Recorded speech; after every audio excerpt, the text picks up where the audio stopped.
Yes. मैं Abdul Hannan planet textile को represent कर रहा हूँ एज अ बिजनेस पार्टनर। टेक्सपो का फुटफॉल बहुत अच्छा रहा, डेलीगेशंस का रिस्पॉन्स बहुत अच्छा रहा। हम लोग होम टेक्सटाइल की रेंज में काम करते हैं और अल्हम्दुलिल्लाह बहुत अच्छा रिस्पॉन्स रहा।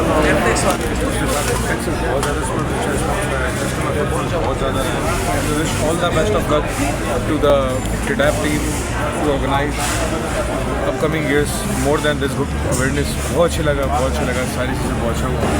अल्लाह किडैप को भी कामयाब करें, हमें भी कामयाब करें, सबों ने मेहनत करी है। Thanks lot.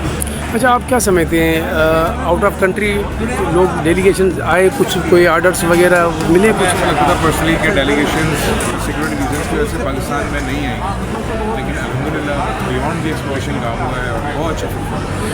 अच्छा, यहाँ पे आप लोगों को फैसिलिटीज़ मुकम्मल मिली? किडैप की तरफ से बहुत अच्छी मिली, सना खोकर और समीर सुंदर साहब की तरफ से बहुत अच्छा रिस्पॉन्स मिला। हमारी हर कंप्लेन को फ़ौरन से लॉन्च किया गया, गुड, फ़ौरन उस पर स्ट्रिक्ट एक्शंस लिए गए और ओवरऑल एक्सपीरियंस बहुत अच्छा रहा।